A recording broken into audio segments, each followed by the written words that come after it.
सियावर रामचंद्र भगवान की जय। श्री बालकृष्ण भगवान की जय। श्री तुलसीदास गोस्वामी महाराज की जय। श्री सद्गुरु भगवान की जय।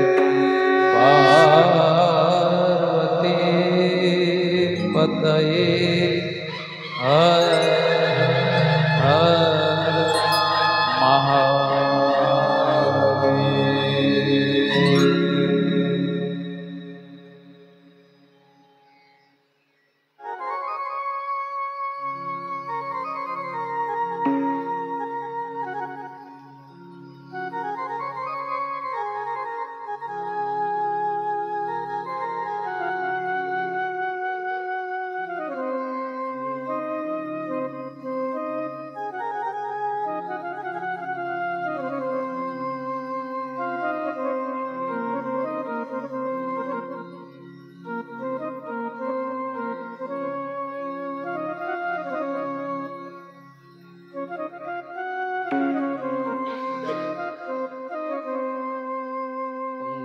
वरदा हरे विठ्ठल श्री ज्ञानदेव तुकाराम श्री पंढरीनाथ भगवान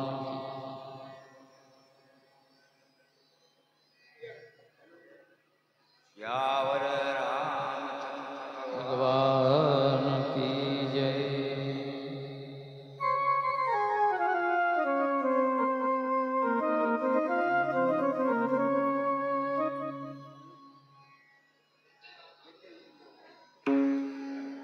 योऽन्त परिष्य मम वाचमिमां सुप्तां संजीवित्याखिल शक्तिधर स्वधाम्नाम् अन्यां च हस्तचरणस्पर्शकादीन प्राणान् नमो भगवते पुरुषाय तुभ्यम्। सच्चिदानन्दरूपाय विश्वोपत्यादिहेतवे तापत्रय विनाशाय श्रीकृष्णाय वयं नमः।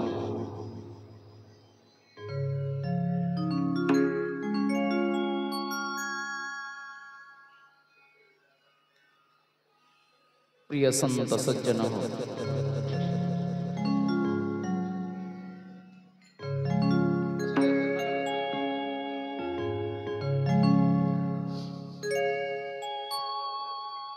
पवित्र अशा या शरयू नदीच्या काठावरती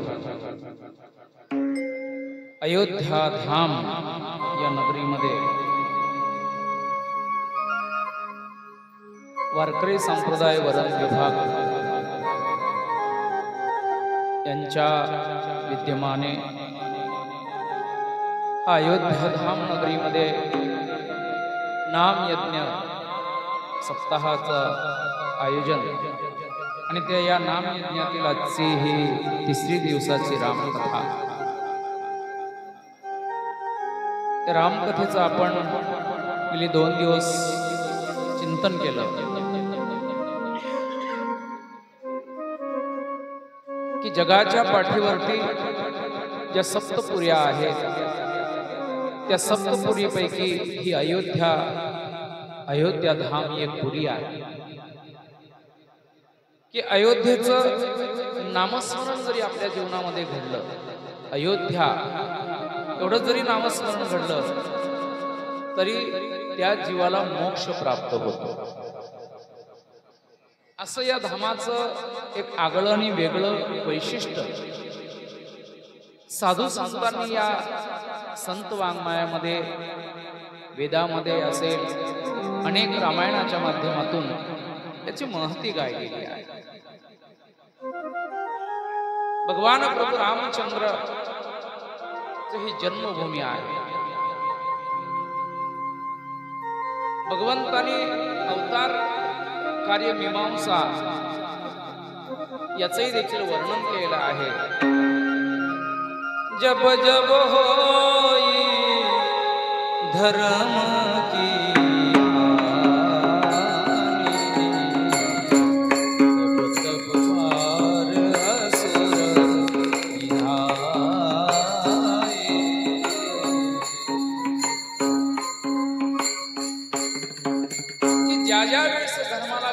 ते त्या त्यावेळेस मात्र भगवंत या मृत्यू लोकावरती अवतीर्ण होते. यदा यदा युद्धस्य ग्लानिर्भवति भारत अभ्युत्थानमधर्मशब्दात् ज्ञानं सृजाम्यहम्.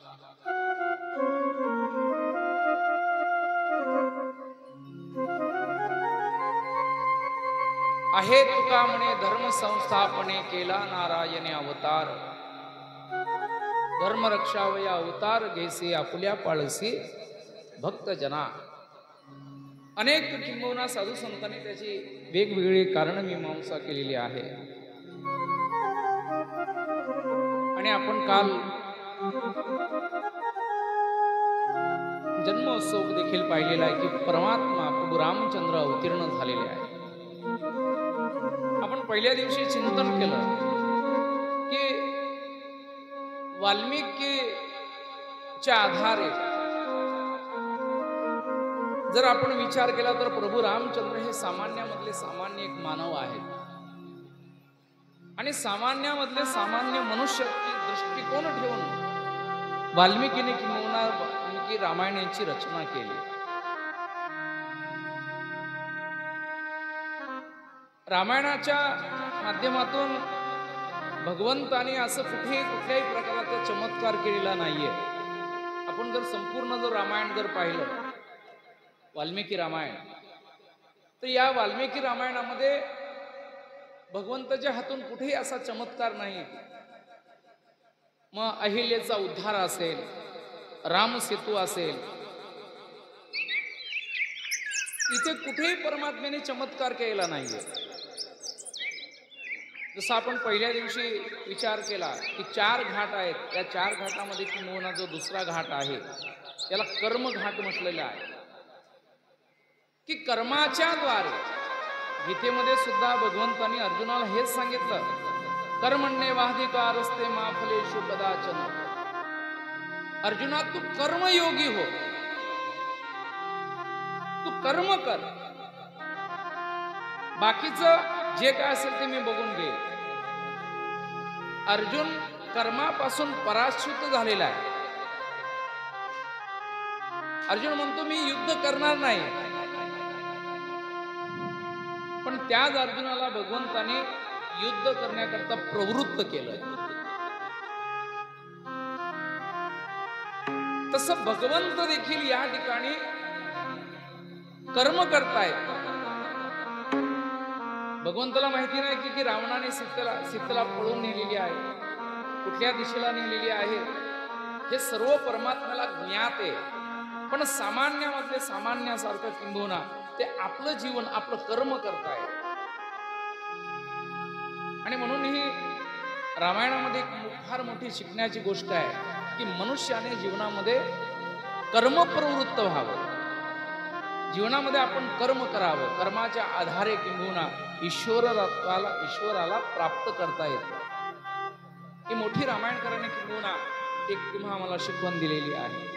चला आपल्या मुद्द्याकडे. सांगण्याचं तात्पर्य की भगवंत अयोध्येमध्ये अवतीर्ण झालेले आहेत. त्यांचं नामकरण देखील झालेलं आहे. आणि आपण पाहिलं की भगवंताचं नामकरण झालेलं आहे, राम नाम असं ठेवलेलं आहे.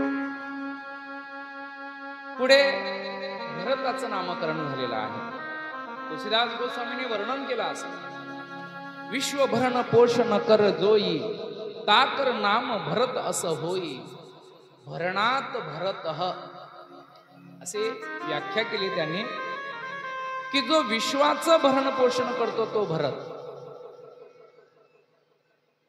आता विश्वाचं भरण पोषण करतो तो भरत जर किंबहुना जर आपण ही सामान्य व्याख्या आहे. पण विश्वाला आपल्या जीवनामध्ये भक्ती कशी असावी, भक्तीचं भरण पोषण करतो तो भरत. भक्तीच्या बाबतीमध्ये जर बोलायचं झालं तर यथा नाम व्रज गोपिका नाम. नारद महर्षीने भक्ती सूत्रामध्ये यथा व्रज गोपिका नाम, गोपिकांच्या जीवनामध्ये भक्ती पाहायला मिळते. आणि रामायणाच्या माध्यमातून जर आपण विचार केला तर भरतासारखी भक्ती या जगामध्ये किंबहुना कोणीही केलेली नाही. म्हणून वशिष्ठांनी रामायणामध्ये रामाला नमस्कार करण्याच्या अगोदर त्यांनी सांगितलं की मी अगोदर भरताला नमस्कार करेल. का भरताला नमस्कार करेल? कारण भरताच्या जीवनामध्ये किंबहुना जी भक्ती आहे, भरताच्या जीवनामध्ये किंबहुना जो नियम आहे, जगाच्या पाठीवरती एखाद्या वेळेस भगवंत नियम एखाद्या वेळेस मोडेल, पण भरताच्या बाबतीमध्ये किंबहुना तसं घडणं शक्य नाही. आणि म्हणून वशिष्ठांनी देखील रामाला नमस्कार करण्याच्या अगोदर भरताला नमस्कार केलेला आहे. हे रामायणाची वैशिष्ट्यता आहे. भरताच्या जीवनामध्ये जर किंबहुना भरताचा जर विचार केला तर भरत एक असं पात्र आहे रामायणामध्ये. भरत एक असं पात्र आहे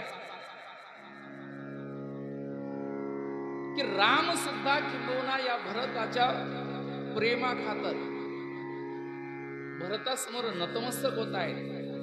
पण लौकिक दृष्टीने किंबहुना ते तसं करू शकत नाहीत. का? कारण भरत आपल्यापेक्षा लहान आहे. प्रसंग आहे, अनेक प्रसंग असे आलेले आहेत रामायणामध्ये की ज्यावेळेस प्रभू रामचंद्रांचा अभिषेक झाला, प्रभू रामचंद्रांचा अभिषेक झाला आणि अभिषेक झाल्यानंतर त्या अभिषेकामध्ये, भगवंताच्या अभिषेकामध्ये अनेक राजांना निमंत्रण केलं होतं. जसं 22 जानेवारी 2024 मध्ये इथे रामायण अयोध्येमध्ये प्रभू रामचंद्रांचा किंबहुना या ठिकाणी मोठा उत्सव झाला. तसं अयोध्येमध्ये त्या काळामध्ये भगवंताचा अभिषेक झाला आणि अभिषेक होत असताना मारुतीराया त्या भगवंताच्या अभिषेकामध्ये प्रत्येकाला मारुतीराया न्याहाळून बारकाईने न्याहाळून असे पाहत होते. प्रचंड गर्दी त्या अयोध्येमध्ये भगवंताच्या अभिषेकाच्या वेळेस प्रचंड गर्दी.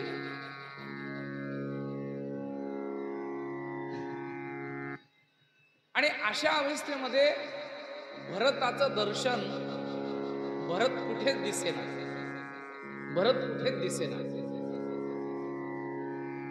मारुतीरायाने मोठं आश्चर्य वाटलं. मारुतीरायाने विचार करतायत, अरे जर आज या जगामध्ये भरत नसता तर किंबहुना भगवंताचा अभिषेक होणं शक्य नव्हतं. आणि म्हणून मारुतीराया संपूर्ण अयोध्येमध्ये भरताचा शोध घेऊ लागले की भरत कुठे आहे, भरत कुठे आहे. अशा वेळेस किंबहुना भरताने भगवंताच्या बाजूला बसायला पाहिजे होतं, पण भरत कुठे दिसत नव्हता. संपूर्ण अयोध्या मारुतीरायाने पालथी पाडली, पण भरताचं दर्शन कुठेच घडलं नाही. मारुतीराय विचार करतायत, अशा वेळेला भरत महाराज गेले कुठे. आणि मग शोध घेता घेता घेता घेता एका ठिकाणी भरताचं दर्शन त्यांना घडलं. भरत दिसले. कुठे दिसले माहितीये? भगवंताचं जे राजसिंहासन होतं, राजसिंहासन, या राजसिंहासनाच्या मागे जे भगवंताच्या डोक्यावरती जे छत्र आहे, छत्र, त्या छत्राचा दंड भरताने तो दंड मागे घेऊन, म्हणजे दंडाला हातामध्ये घेऊन भगवंताच्या मागच्या बाजूला, जी बॅक साईड असते, त्या मागच्या बाजूला भगवंताच्या डोक्यावरती छत्र घेऊन भरत महाराज तो असे बसलेले होते. मारुतीरायाने पाहिलं आणि भरताजवळ गेल्याने हात जोडले, म्हटले, महाराज आपली जागा, आपलं स्थान हे नाहीये, आपलं स्थान भगवंताच्या बाजूला आहे, आपण भगवंताच्या बाजूला बसावं. भरताने मारुतीरायाला सांगितलं, नाही मारुती, माझं स्थान हे योग्य आहे. मी त्या राजसिंहासनाच्या बसण्याच्या योग्यतेचा नाहीये, कारण माझ्यामुळेच माझ्या भावाला प्रभू रामचंद्रांना 14 वर्ष वनवास भोगावा लागला. महाराज, मी जर जन्माला आलो नसतो तर माझ्या भावाला अर्थात रामाला 14 वर्ष वनवासाला जावं लागलं नसतं. मी जर जन्माला आलो नसतो तर माझ्या वडिलांना किंबहुना मृत्यू आला नसता. महाराज, माझी ही योग्य जागा आहे. मारुतीरायांनी बरेचसे प्रयास केले की आपण इथून उठावं. सेवक आहेत, सेवक दंड धरतील, आपण इथून उठा. पण भरताने किंबहुना आपलं स्थान सोडलं नाही. मारुतीराय भगवंताकडे गेले आणि प्रभू रामचंद्रांना सांगितलं, प्रभू तुम्ही राजसिंहासनावरती बसलेला आहात, तुमचा राज्याभिषेक झालेला आहे, तुम्ही अयोध्येचे राजे झालेले आहात. पण खरं सांगू का, या राज्याभिषेक करत असताना जर महत्वाची कुणाची भूमिका असेल तर ती म्हणजे भरताची आहे. आणि आज भरताला, वास्तविक भरताने राजसिंहासनावरती तुमच्या बाजूला बसायला पाहिजे होतं. पण आज भरत तुमच्या बाजूला सिंहासनावरती न बसता तुमच्या डोक्यावरती जे छत्र धरलेलं आहे त्या छत्राचा दंड घेऊन महाराज सिंहासनाच्या मागे ते उभे आहेत. कृपया करून आपण त्यांना किंबहुना आपल्या बाजूला बसवा. भगवंताने मारुतीला सांगितलं, मारुती मला माहिती आहे की भरताचं स्थान कुठे आहे. अरे मारुती, खरं तुला सांगू, भरताने किंबहुना जे माझ्या डोक्यावरती जे छत्र धारण केले ते छत्र नसून किंबहुना तो भरताचा आशीर्वाद आहे. अरे भरत सारख्या संतांचा जर आशीर्वाद नसेल तर हे रामराज्य देखील स्थापित होऊ शकणार नाही. भरताचं पात्र म्हणजे सामान्य पात्र नाहीये. भगवंताचं एवढं प्रेम आहे भरतावरती की भगवंत ज्या वेळेस 14 वर्षाच्या वनवासाला निघालेले आहे, आपला 14 वर्ष वनवास फळद्रूप व्हावा म्हणून याच्याकरता ब्राह्मणाकडे तो विधी करताय की माझा हा 14 वर्षाचा वनवास फळद्रूप व्हावा. आणि म्हणून ब्राह्मणाच्या समोर भगवंत आहेत आणि हा संकल्प पूर्ण होण्याकरता ब्राह्मणाने प्रभू रामचंद्रांच्या हातावरती उदक सोडलेला आहे. आणि 14 वर्षाचा वनवास फलद्रूप होण्याकरता त्यांनी संकल्प सोडण्याकरता ब्राह्मणाने सांगितलं, महाराज मी म्हणतोय तसं म्हणा. जम्बूद्वीपे भरतखंडे, प्रभू रामचंद्र जम्बूद्वीपे भरत खंडे असं म्हणणार. भरताचं नाव ऐकलं कानावरती किंवा ते पडलं. भरताचं नाव मुखातून उच्चार केला आणि भगवंताच्या हातामध्ये दिलेलं उदक खाली पडलं. भगवंत त्याच ठिकाणी किंबहुना भरत भरत भरत भरत करून किंबहुना आक्रोश करू लागले. इतकं प्रभू रामचंद्रांचं भरतावरती प्रेम होतं. ज्या वेळेस प्रभू रामचंद्र वनवासाची यात्रा सुरू झाली, भगवंताला माहिती होतं की भरत जर अयोध्येमध्ये आला, कारण त्यावेळेस भरत आपल्या आजोळी होता, भरत जर अयोध्येमध्ये आला आणि भरताला हे जर कळलं तर भरत निश्चित मात्र आपला शोध घेत घेत किंबहुना आपण ज्या ठिकाणी आहोत त्या ठिकाणी भरत आल्याशिवाय राहणार नाही. आणि म्हणून भगवंत ज्यावेळेस चित्रकूटाकडे निघालेले आहेत, अयोध्येमधून चित्रकूटाच्या वाटेने निघालेले आहेत, त्या वनदेवीला भगवंताने वनदेवीला सांगितलं, हे वनदेवी, मी ज्या वाटेने जात आहे, ज्या वाटेने किंबहुना मी प्रस्थान केलेलं आहे, मला माहिती आहे की भरत आल्याशिवाय राहणार नाही. म्हणून तू एक काम कर, ज्या वाटेला जे काटे पडलेले त्या काट्यांना तू बाजूला कर. त्या वनदेवीला भगवंताने सांगितलं की माझ्या पायाला तर काटे पोचलेले आहेत, पण माझा भरत या वाटेने आल्याशिवाय राहणार नाही. एक काम करतो, या वाटेवरती असणारे किंबहुना जे कंकर आहेत, जे काटे आहेत, तू यांना बाजूला कर. वनदेवीने सांगितलं, तुमचा भरत इतका कोमल आहे, इतका कोमल आहे की तो साधी कंकर सहन करू शकत नाही, काटे सहन करू शकत नाही. भगवंतानी वनदेवीला सांगितलं तसं नाहीये. अरे माझ्या भरताचं जे हृदय आहे ना, हृदय इंद्राचं जे वज्र आहे, त्या वज्राला छेदन करण्याचं सामर्थ्य भरताच्या हृदयामध्ये आहे. मग म्हटले महाराज, जर भरत इतका कठोर आहे, मग तुम्ही असं का म्हणताय की किंबहुना त्या रस्त्यावरती असणारी कंकर, त्या रस्त्यावरती असणारे काटे बाजूला सारायला का सांगताय?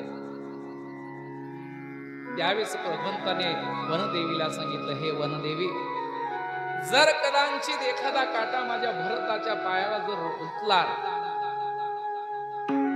तर भरताला इतक्या वेदना होतील की तो म्हणेल की माझ्या बंधूला, माझ्या भावाला इतके काटे सहन करावे लागले माझ्यामुळे, त्याला हा तो ताप सहन होणार नाही. इतकं भरताचं प्रेम भगवंतावरती होतं आणि भगवंताचं देखील प्रेम भरतावरती.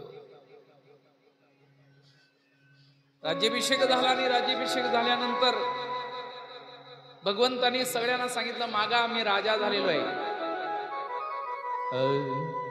जसं भगवंत द्वापर युगामध्ये राजे झाले.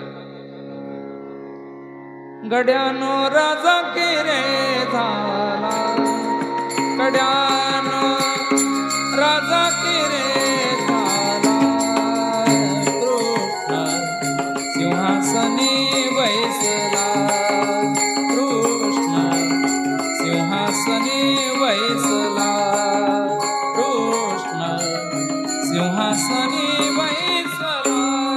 गड्यानो राजा की रे झाला, गड्यानो राजा की रे झाला, कृष्ण सिंहासनी बैसला, कृष्ण सिंहासनी बैसला, कृष्ण सिंहासनी बैसला.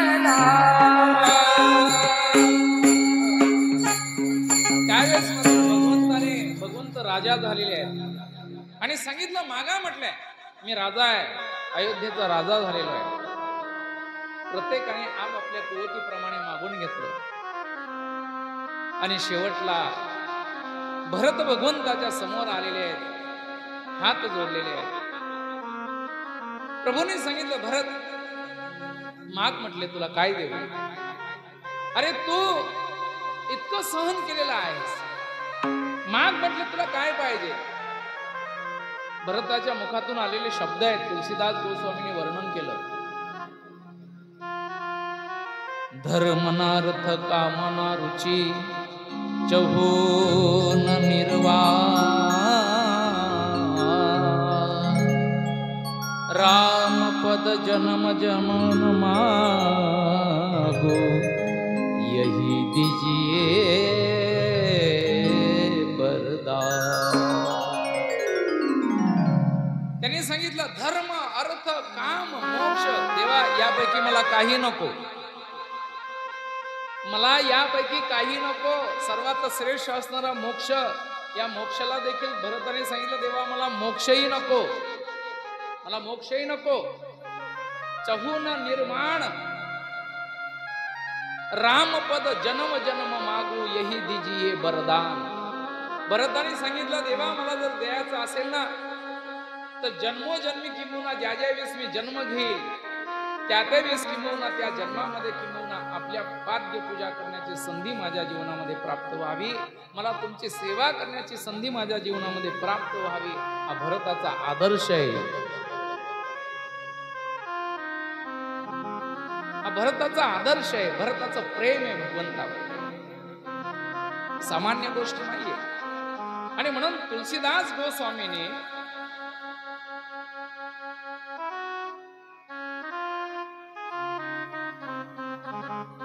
भरताच्या जीवनाबद्दल वर्णन करत असताना त्यांनी सांगितलं, तुलसीदास गोस्वामी वर्णन करतात, चातक हंस सिराही तटेक विवेक विभूती, भरताच्या जीवनाला उपमा देत असताना त्यांनी सांगितलं की भरत कसा आहे, तर भरत चातकासारखा. भरत कसा आहे, तर त्यांनी सांगितलं भरत हंसासारखा आहे.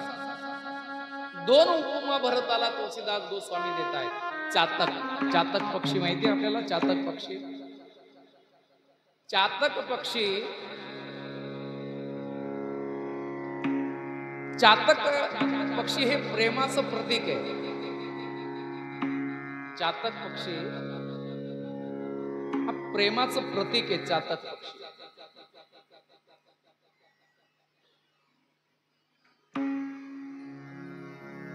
चातक पक्षी पहा, त्याला जर तहान लागली ना, तहान, तो चातक पक्षी असा मेघाकडे बघतो, मेघाकडे असा वर बघतो. चातक पक्षी हा मेघाचंच पाणी पितो. परत एक नक्षत्र आहे, स्वाती नक्षत्र. स्वाती नक्षत्रामध्ये पडणारा जो पाऊस आहे, त्या पावसाचंच पाणी चातक पक्षी पित असतो.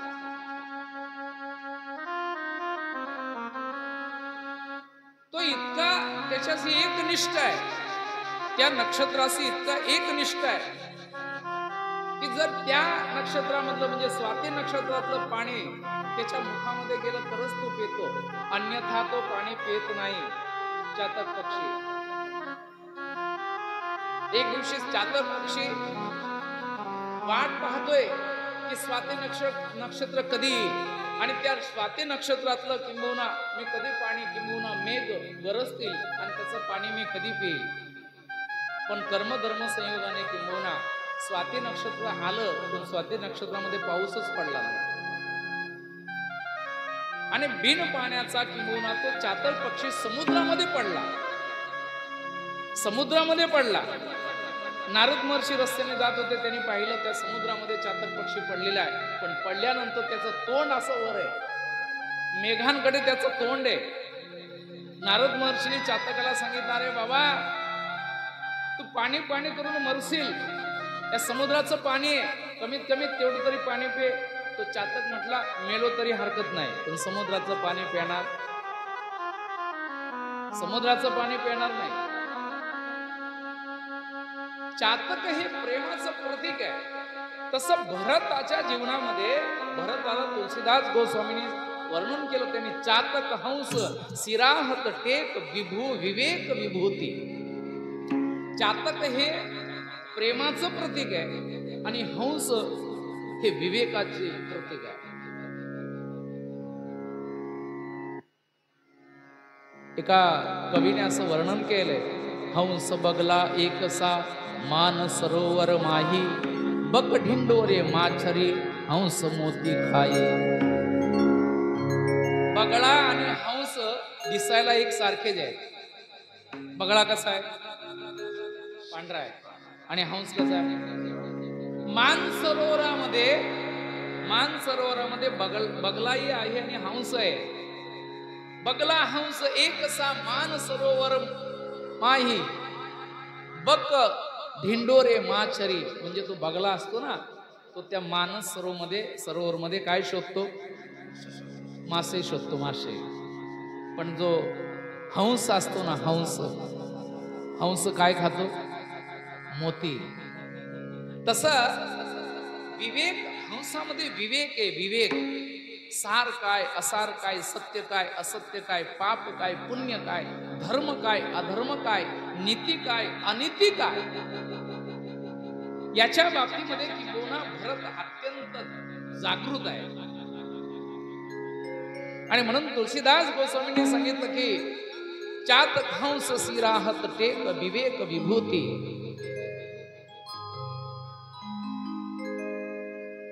भरताला उपमा देत असताना कबीर तुलसीदास गोस्वामी सांगतात की भरत हा चातकासारखा. भरताचं वैराग्य की 14 वर्ष वनवास भगवंताला प्राप्त झाला आणि 14 वर्ष भरताने किंबहुना नंदी ग्रामामध्ये राहून अयोध्येचा कारभार चालवला. रामायणामधली एक एक पात्र जी आहेत ना, रामायण तर बाजूला राहील, पण किंबहुना एक एक पात्राचा जर आपण विचार केला तर ही एक एक पात्र इतकी तोला मोलाची आहेत की याचं मोलच करता येत नाही, मोलच करता येत नाही.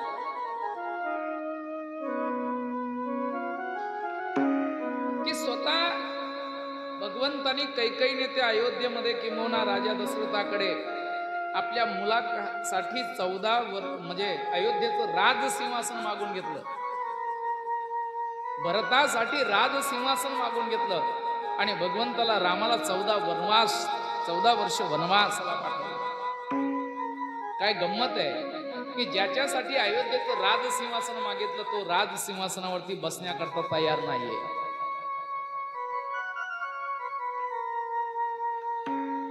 आणि लोक हल्ली खुर्शीसाठी इतकी भांडतायत की आपल्याला खुर्शी कशी प्राप्त होईल. एक एक वैराग्याचं पात्र आहे रामायणामध्ये. किंबहुना रामायणातून ही शिकवण आहे की आपल्या जीवनामध्ये किंबहुना किती मोठा त्याग आहे, आपल्या भावांबद्दल किती मोठा त्याग आहे. रामायण हे तुम्हा आमच्या जीवनामध्ये शिकवतं. कुटुंबासाठी केलेला प्रत्येकाचा एक एक त्याग आहे. लक्ष्मणाचा त्याग आहे, भरताचा त्याग आहे, शत्रुघ्नाचा त्याग आहे, उर्मिलेचा त्याग आहे, मांडवीचा त्याग आहे, श्रुतकीर्तीचा त्याग आहे. त्यागात्मक जीवन आहे अयोध्येमध्ये. किंबहुना या सगळ्यांचं जीवन आहे ना, हे त्यागात्मक जीवन आहे. आणि ज्या राज्यामध्ये किंबहुना त्यागात्मक जीवन असतं ना, त्याच ठिकाणी किंबहुना राम राज्य स्थापित होऊ शकतं. श्रीराम जय राम जय श्रीराम जय राम श्रीराम जय Ram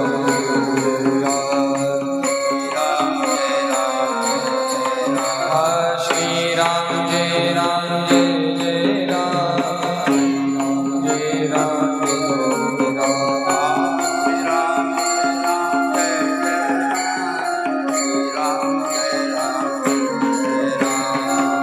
Ram Jai Ram Jai Jai Ram, Shri Ram Jai Ram Jai Jai Ram,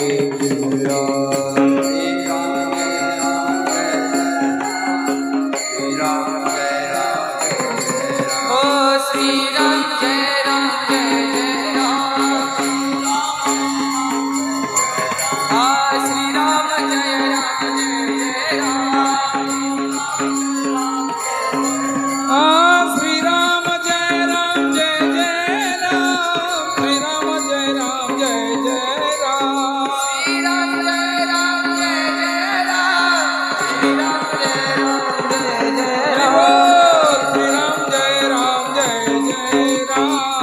Jai Ram, Shri Ram Jai Ram Jai Jai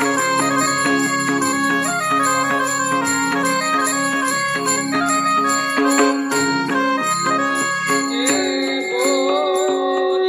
Shri Ram Jai Ram Jai Jai Ram, Shri Ram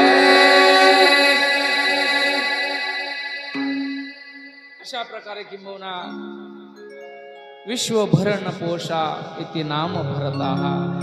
भरताचं नामकरण केलं आहे. पुढे शत्रुघ्नाचं नामकरण केलं आहे. रामायणामध्ये तसं पाहिलं तर या शत्रुघ्नाचं एवढा काही म्हणजे रोल, त्याला एक अभिनय पात्र एवढं काही जास्त कुठे आलेलं नाहीये.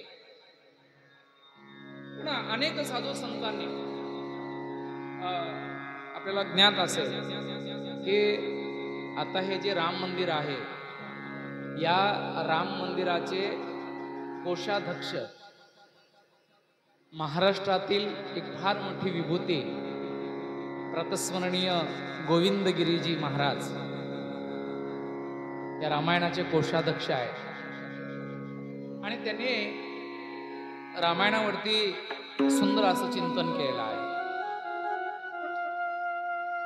ते असं म्हणतात की शत्रुघ्नाचं जे पात्र आहे,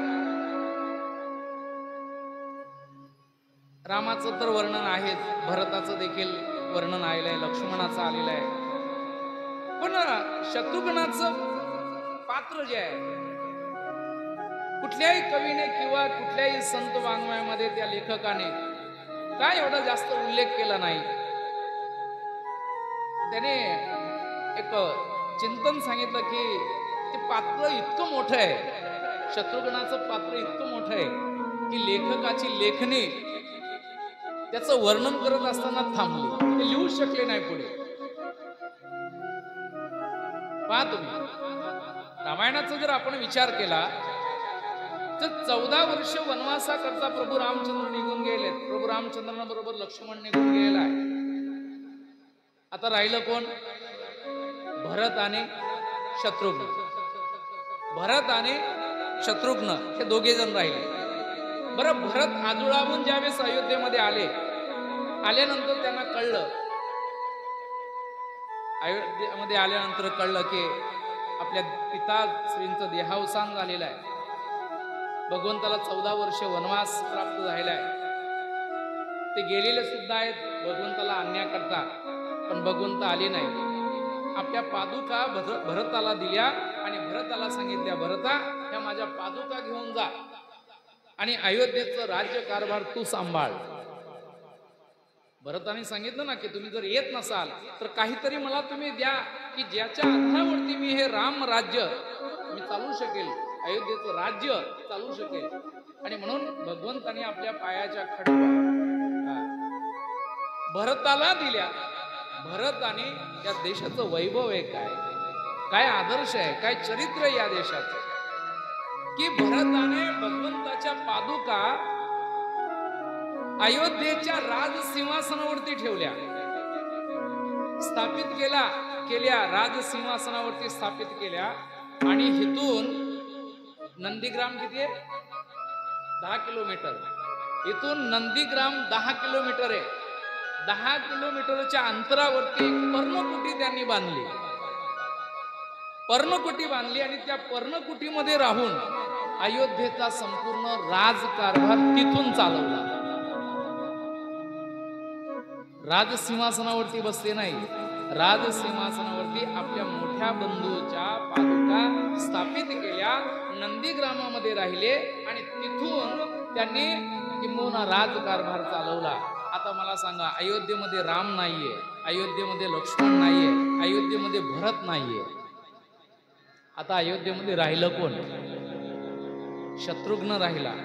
शत्रुघ्न देखील भरतांच्या बरोबर निघाले, म्हटले मी तुमच्या बरोबर येईल. जसं माझा एक भाऊ रामाबरोबर सेवेकरता गेलेला आहे तसं मीही तुमच्या बरोबर तुमच्या सेवेकरता येतो. भरताने शत्रुघ्नाला सांगितलं, शत्रुघ्ना तसं नाही, तुला अयोध्येमध्ये थांबावं लागेल, कारण राजा दशरथांचं देहावसान झालेलं आहे. प्रभू रामचंद्र किंबहुना 14 वर्ष वनवासाला निघून गेलेले आहेत, त्यांच्याबरोबर लक्ष्मण निघून गेलेला आहे. मी नंदीग्रामामध्ये त्या ठिकाणी राहून किंबहुना हे सगळं पाहणार आहे, पण तुला अयोध्येमध्ये राहावं लागेल, कारण अयोध्येमध्ये यांच्या पाठीमागे बघा किती माणसं आहेत, 3 माता आहेत. अयोध्येमध्ये 3 माता आहेत का नाही? कौशल्या, सुमित्रा आणि कैकेयी. बरं, त्याच्याबरोबर भरताची पत्नी आहे, लक्ष्मणाची पत्नी आहे, स्वतःची पत्नी आहे, म्हणजे या 3 महिला.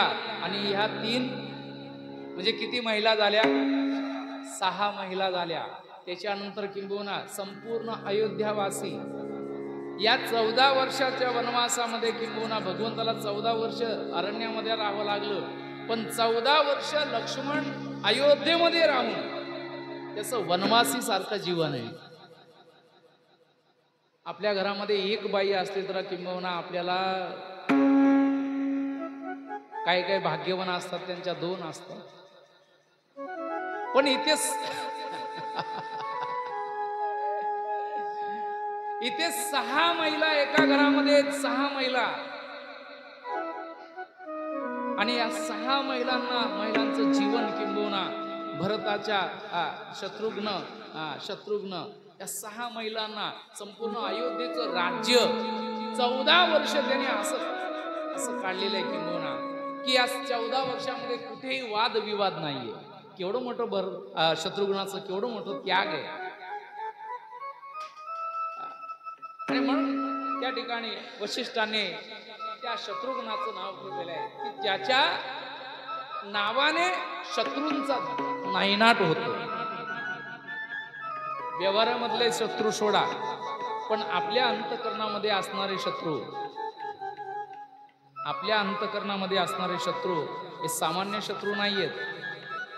ध्यायन्ते विषयान् संगस्तेषु उपजायते, संगात संजायते काम, कामात क्रोधो विजायते, क्रोधात भवति समोह, समोहात विस्मृती, विस्मृतीत भ्रंशात बुद्धिनाशात प्रणश्यति. आपल्या अंतःकरणामध्ये असणारे काम, क्रोध, लोभ, मोह, मद, मत्सर, अहंकार, द्वेष हे सगळे शत्रू आहेत. मग या शत्रूंचा जर नाश करायचा असेल तर त्याच्याकरता किंबहुना शत्रुघ्नाचं नाव जर घेतलं ना तर त्या शत्रुघ्नाच्या नावाने किंबहुना या शत्रूंचा पराजय होतो, या शत्रूंचा पराजय होतो. आणि म्हणून रामायणामध्ये शत्रुघ्नाचं फार मोठी भूमिका आहे. बाहेरचे शत्रू सोडा, बाहेरचे शत्रू एखाद वेळेस परवडतात, पण आपल्या अंतःकरणामध्ये असणारे शत्रू हे माणसाचा घात करतात, हे भयानक शत्रू आहेत. म्हणून या शत्रूंवरती विजयत्व प्राप्त करायचं असेल तर त्याच्याकरता किंबहुना नाम शत्रुघ्न, की ज्या शत्रुघ्नाच्या नावाने किंबहुना शत्रू जाग्यावरती थांबणार नाही, ते पळून जाते. आणि म्हणून असं एक रामायणामध्ये एक पात्र आहे, बोलिये शत्रुघ्न महाराज की जय.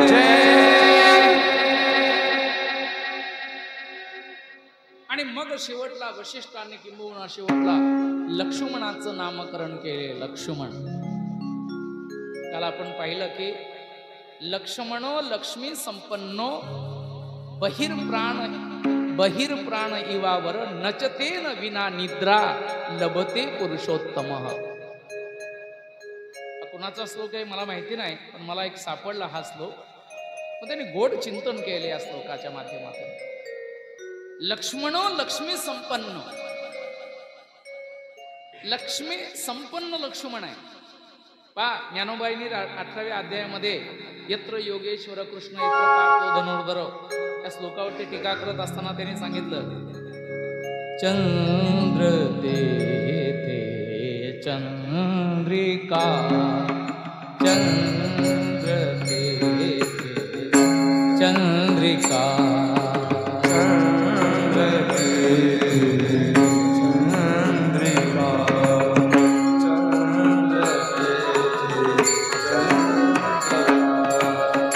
शंभु ते अंबिका, शंभु ते अंबिका,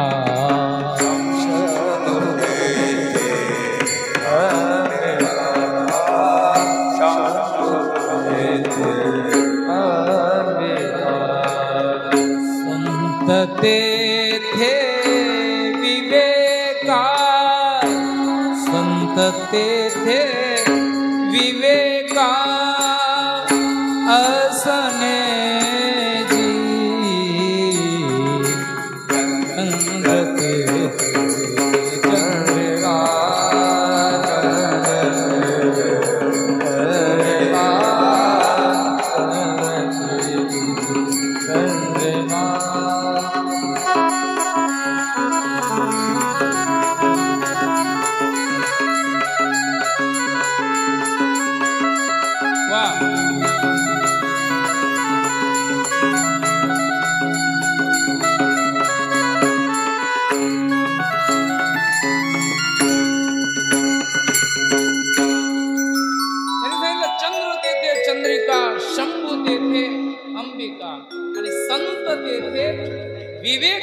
असणे की जिथे चंद्र आहे तिथे काय चंद्रिका चांदणे आहे. जिथे शंभू आहे तिथे कोण आहे अंबिका आहे. जिथे शंभू आहे तिथे अंबिका आहे. आणि जिथे संत आहे तिथे काय विवेक आहे. जिथे संत आहेत तिथे काय विवेक असणे की जे. जर विवेक नसेल तर संत नाही. संतांच्या अंतःकरणामध्ये विवेक नसेल तर तो संत नाही. मग संत ओळखायचा असेल तर संतांचं लक्षण सांगितलं. संत तेथे विवेक आहे. आणखी त्यांनी सांगितलं गुरु तेथे ज्ञान. ज्ञानी आत्मदर्शन दर्शनी समाधान आती जैसे. गुरु आहे तिथे काय ज्ञान आहे. गुरु तिथे काय तिथे ज्ञान आहे. भाग्य तेथे विलासू सुख तेथे उल्हासू हे असो तेथ प्रकाशू सूर्य जेथे. जिथे सूर्य आहे तिथे काय प्रकाश आहे. जिथे सूर्य आहे तिथे प्रकाश आहे. जिथे भाग्य आहे तिथे सुख आहे. तसं जिथे लक्ष्मण आहे जिथे लक्ष्मण आहे तिथे लक्ष्मी आहे. जिथे लक्ष्मण आहे तिथे लक्ष्मी आहे. आणि लक्ष्मण म्हणजे प्रभू रामचंद्रांचा बहिर्प्राण आहे. बहिर्प्राण लक्ष्मण भगवंताचा बहिर्प्राण आहे. तसं आपल्या अंतःकरणामध्ये प्राण आहे. आपण श्वासोश्वास घेतो ना हा एक प्राण आहे. हा आतला प्राण आहे. पण रामायणामध्ये भगवंताचा बाह्य प्राण जर कोणता असेल तर तो लक्ष्मण आहे. काय या व्यक्तिमत्व लक्ष्मणाचं जे व्यक्तिमत्व आहे एक अलौकिक असं व्यक्तिमत्व आहे. अलौकिक व्यक्तिमत्व आहे. काय या पात्राबद्दल किती बोलावं की जन्माला आल्यापासून भगवंताची त्यांनी पाठ सोडली नाही. रामाची पाठ सोडली नाही. अगदी पार साकेत धामाला जाईपर्यंत रामापासून विलग झालेला आहे.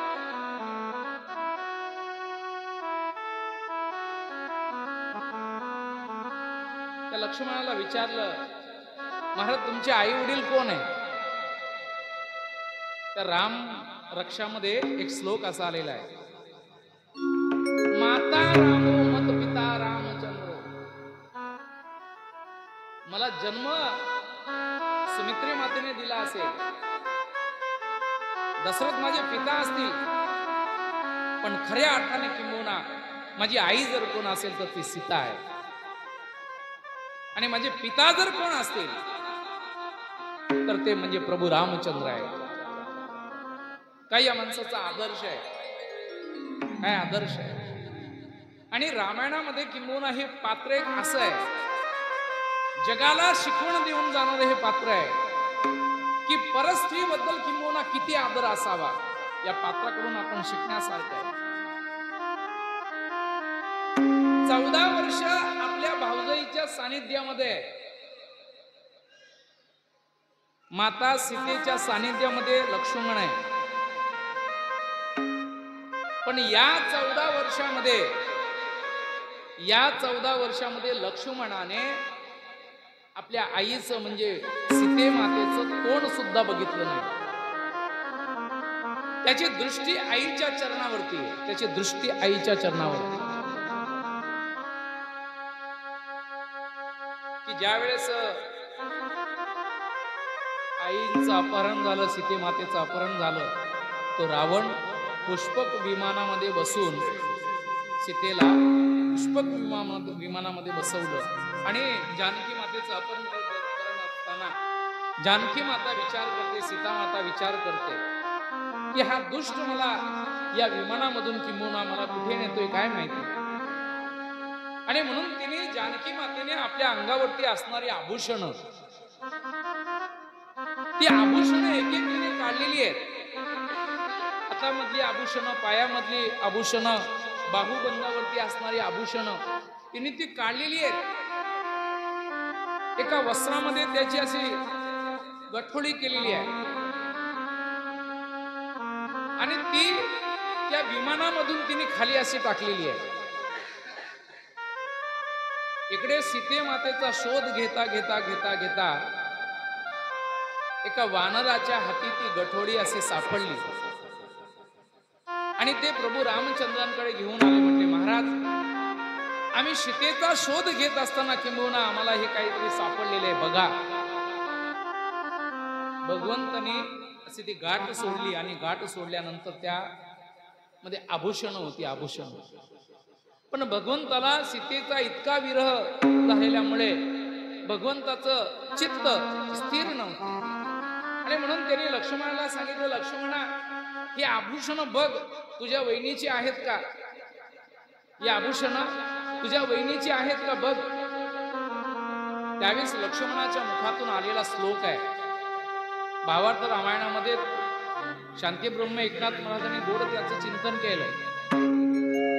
नाहं जानामि केयुरे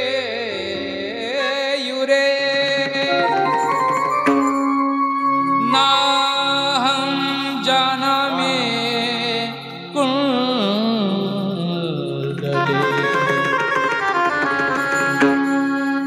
लक्ष्मणाला सांगितलं की लक्ष्मणा बघ, ही आभूषणं तुझ्या बहिणीची आहेत का, सीतेची आहेत का? लक्ष्मणाने सांगितलं, प्रभू, नाहं जानामि केयुरे. हे केयूर एक आभूषण आहे. नाहं जानामि कुंडले. कानामधली कुंडल, बाहुदंडावरती असणारी केयूर. पूर्वीच्या काळामध्ये आमच्या माता भगिनींच्या दंडामध्ये अशी ती आभूषण असायची. नुपुरे त्वभी जानामि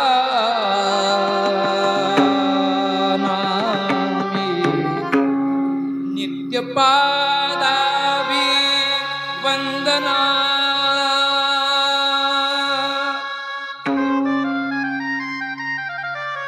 केयूर दाखवली. त्याने सांगितलं, मला माहिती नाही ही केयूर माझ्या वहिनीची आहे.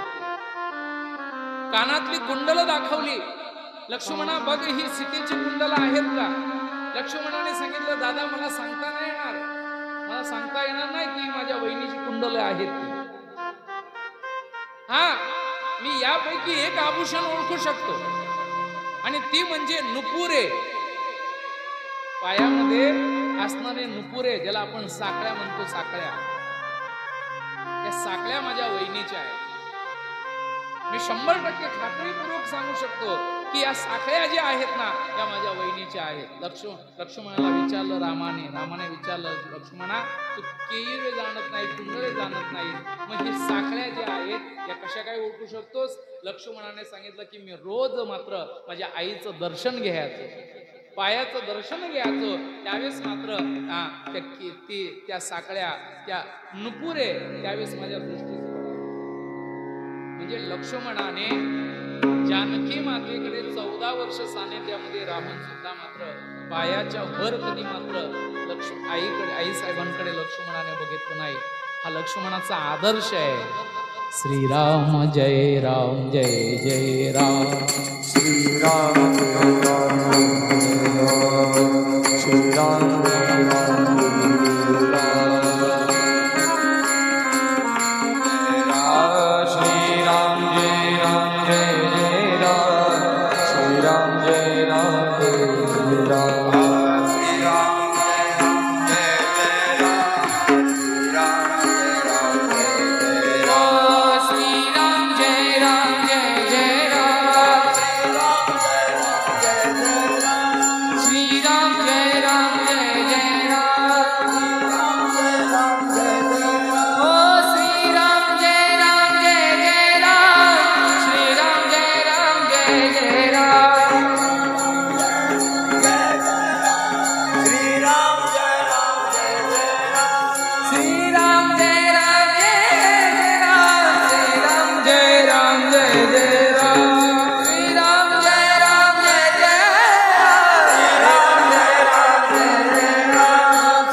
लक्ष्मणाच्या जीवनामध्ये वैराग्य आहे, त्याग आहे. त्यांचं जीवनच वैराग्यात्मक जीवन आहे लक्ष्मणाचं. कितीतरी असे प्रसंग आहेत लक्ष्मणाच्या जीवनामधले की भगवंतावरती निस्सीम प्रेम करणारे.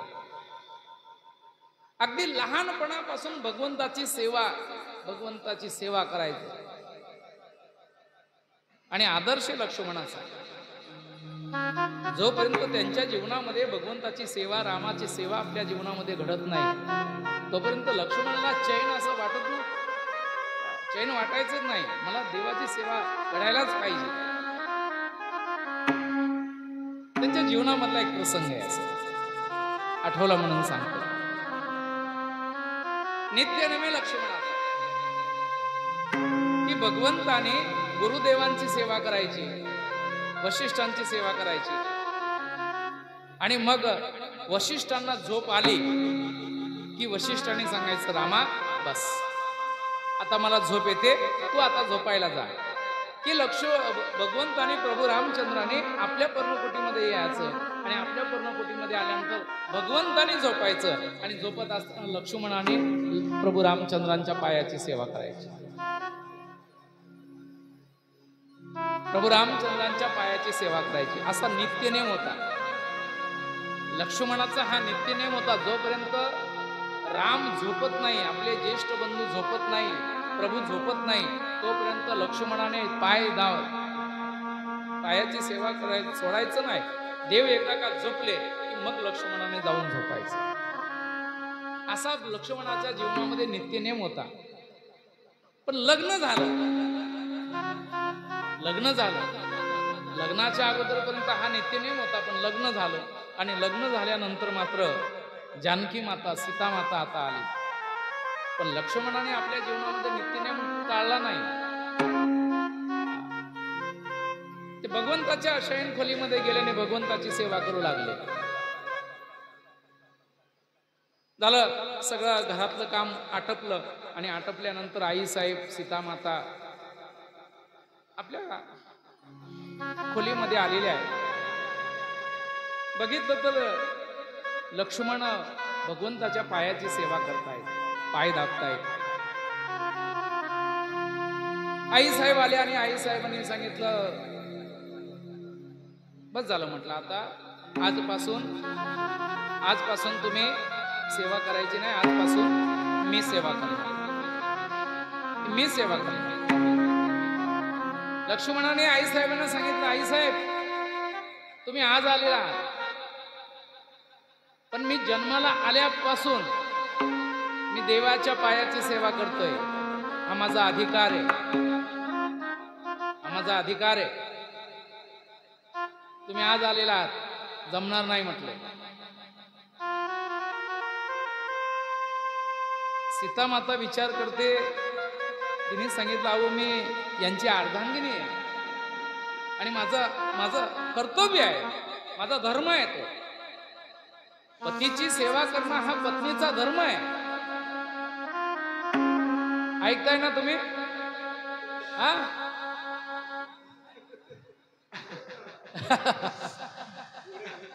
पत्नीचा हा धर्म आहे, पतीची सेवा करणं हा धर्म आहे. आई साहेबांनी भगवंताला सांगितलं, रामाला सांगितलं, आपल्या मालकाला सांगितलं, अहो तुम्ही काहीतरी सांगा. प्रभू रामचंद्राने आई साहेबांना सांगितलंय, बघ सीते तू आज आलेली आहेस, पण लक्ष्मण हा माझा लहानपणापासून अगदी बाळपणापासून माझी सेवा करतो. मी कधी त्याला बरं सांगितलं नको तरी तो ऐकत नाही म्हटलं, आणि मी जरी आता त्याला सांगितलं तरी ऐकणार, कुठं माझं ऐकणार. पण आई साहेबच त्यांनी अगदी दमदाटी करून सांगितलं, हा माझा अधिकार आहे, जमणार नाही म्हटलंय. आजपासून, आज ठीक आहे, पण उद्यापासून तुम्ही इथे आतमध्ये येत कामा नये. आम्ही पती पत्नी आहोत आणि पती पत्नीच्या मध्ये तिसऱ्याने यायचं नाही.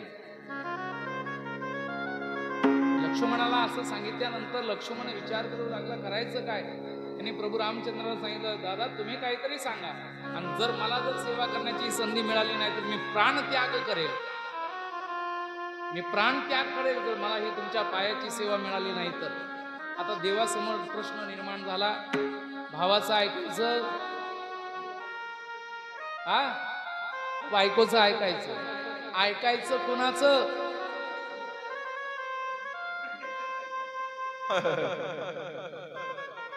भगवंतानी दोघांना सांगितलं, बाबा तो माझा भाऊ आहे, तू माझी बायको आहेस, निर्णय तुम्ही दोघांनी करा, निर्णय तुम्ही दोघांनी करायचा की काय करायचं.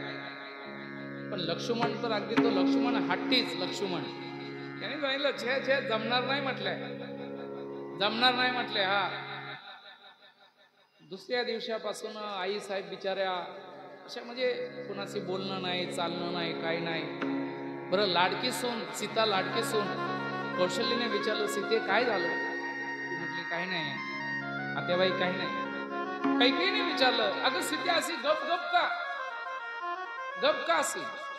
ती म्हटली काही नाही. सुमित्रेने विचारलं, सीते अगं काय झालं, राम बोलत नाही का म्हणजे असे? नाही म्हटले, बोलतात ना, मग अशी गप गप का, एकांतामध्ये का? ती म्हटली काही नाही म्हटले, माझं दुःख आहे. ते म्हटलं तुम्हाला काय सांगू,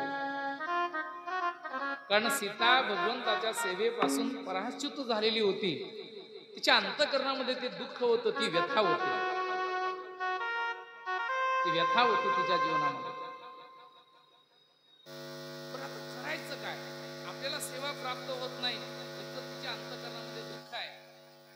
असे 15-20 दिवस गेला असेल आणि होळीचा सण आला. होळीचा सण, होळीनंतर दुसऱ्या दिवशी काय असते? धुळवट. आपल्याकडे महाराष्ट्रामध्ये ही धुळवट किंवा होळी कमी प्रमाणामध्ये, पण ह्या उत्तर भागामध्ये, उत्तर प्रदेशामध्ये खूप मोठा होळीचा सण असतो. आणि त्या होळीच्या सणामध्ये मोठ्याने काहीतरी लहानांना द्यायचं असतं,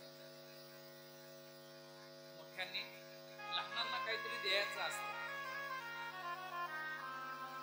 आता सीता ही भगवंतापेक्षा लहान आहे, सगळ्यांना दिलं. भगवंताने सीतेला सांगितलं, सीता माग म्हटलं, सणामध्ये काहीतरी मोठ्याने द्यायचं असतं. तिने सांगितलं काय नाही म्हटलं, मी मागेल ते द्या. हो म्हटले, मागशील ते दे. मग सीतेने सांगितलं, देवा माझी अशी इच्छा आहे की तुमच्या पायाची चरणसेवा मला प्राप्त करण्याची संधी प्राप्त व्हावी, मला एवढंच मागणं, माझं मागणं एवढंच आहे. पण विचार करू लागले, आता आपण सीतेला तर वचन दिलेलं आहे, करायचं काय, करायचं काय? लक्ष्मण तर दोन्ही पायाची सेवा सोडण्याची संधी सोडत नाही. मग अखेर शेवटी सीते मातेमध्ये आणि लक्ष्मणामध्ये तह झाला, असा तह झाला, करार झाला. काय करार झाला? की सीतेने एका पायाची सेवा करायची आणि एका पायाची सेवा लक्ष्मणाने करायची. हा लक्ष्मणाच्या अंतःकरणामधला भाव आहे. लक्ष्मणाच्या अंतःकरणामधला किंवा स्त्रीबद्दल किती मोठा आदर आहे. त्या भावार्थ रामायणामध्ये, वाल्मिकी रामायणामध्ये हा प्रसंग नाहीये, किंवा तुलसीदास गोस्वामीने देखील हा प्रसंग मांडलेला नाहीये. पण भावार्थ रामायणामध्ये शांतीब्रह्म एकनाथ महाराजांनी हा प्रसंग मांडलेला आहे. काय प्रसंग आहे? पंचवटी मधला हा प्रसंग आहे. पंचवटी मधला हा प्रसंग आहे की एक दिवशी लक्ष्मणाचं तसं नित्य नियम आहे की त्याने सकाळी उठायचं, कर्णकुटी साफ करायची आणि कंदमुळं आणण्याकरता अरण्यामध्ये जायचं. भोजनाची व्यवस्था करण्याकरता कंदमुळं आणायची, फळं वगैरे आणायची. एक दिवशी असं घडलं की प्रत्यक्ष प्रभू रामचंद्र लक्ष्मण निघालेले अरण्यामध्ये जाण्याकरता, पण भगवंतानी प्रभू रामचंद्र आणि लक्ष्मणाला थांबवलं. लक्ष्मणा थांब, आज अरण्यामध्ये कंदमुळं आणण्याकरता, फळं आणण्याकरता मी जाईल, मी जाईल. सेवक आहे, तुमचा दास आहे, तुमचा दास आहे. भगवंताने सांगितलं, मी पर्णकुटीमध्ये थांबून आपण आजचा बोर झालेलो, मला कंटाळा येतो. आज तरी मला एक दिवशी कंदमुळं आणण्याकरता जाऊ दे, फळं वगैरे आणण्याकरता जाऊ दे. तरी सुद्धा लक्ष्मण ऐकत नाही. मग भगवंताने प्रभू रामचंद्राने आज्ञा केली, लक्ष्मणा माझी आज्ञा आहे, तू पर्णकुटीमध्ये आज थांबायचं, कंदमुळं फळं वगैरे आणण्याकरता मी आज अरण्यामध्ये जाईल. भगवंताची आज्ञा आल्यामुळे काय सेवक करावे सांगितलं नाही का? लक्ष्मणाला नाईलाज मध्ये थांबावं लागलं आणि भगवंत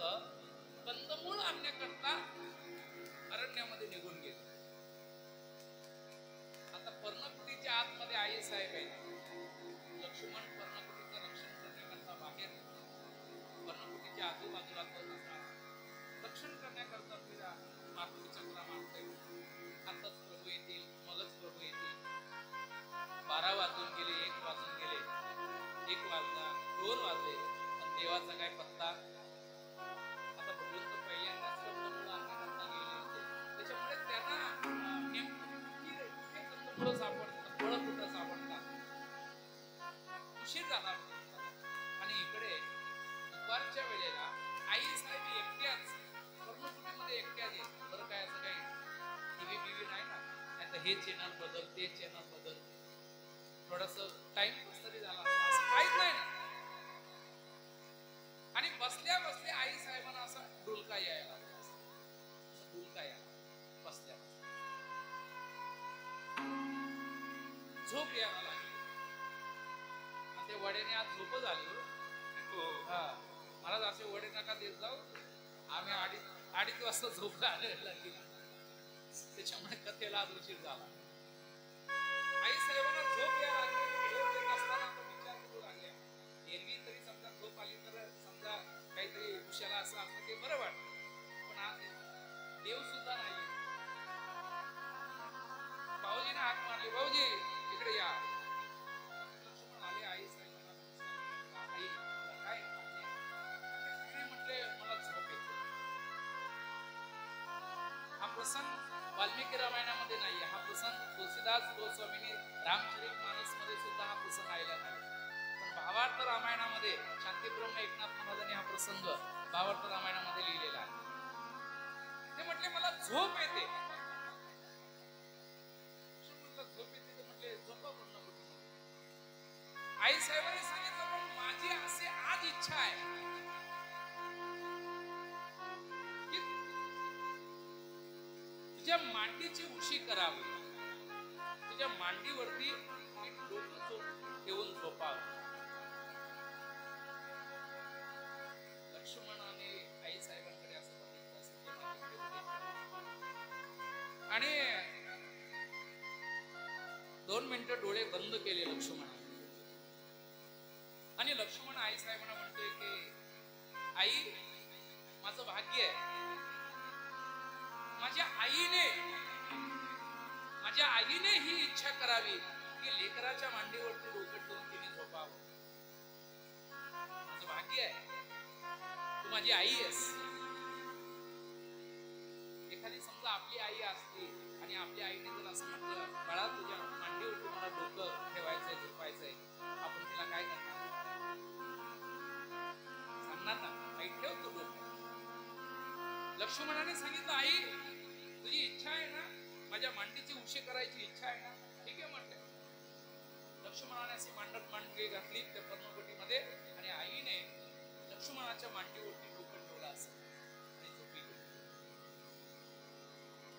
आणि एवढ्यामध्ये आई साहेबांना झोप लागलेली आहे, लक्ष्मणाला समाधी लागलेली आहे. भगवंताचं नाम चिंतन करतायत लक्ष्मण.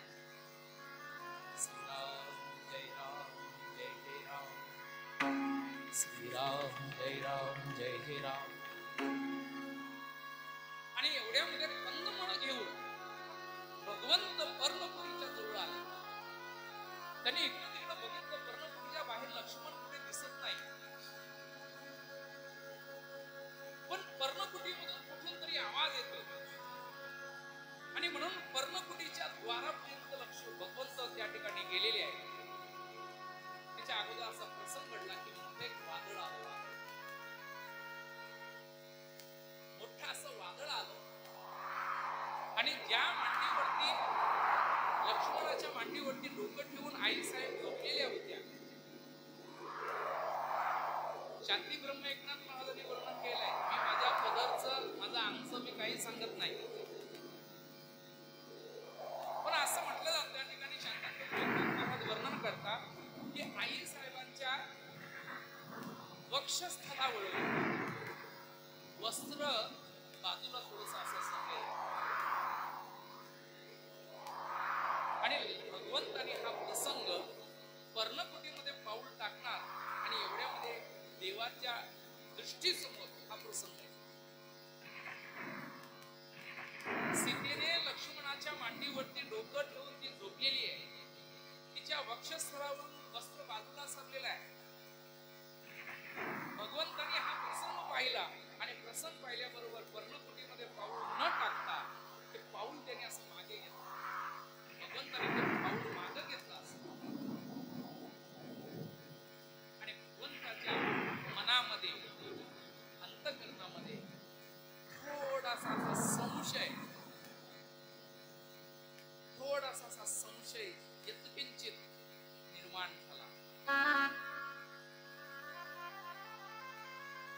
हा प्रसंग पाहिला.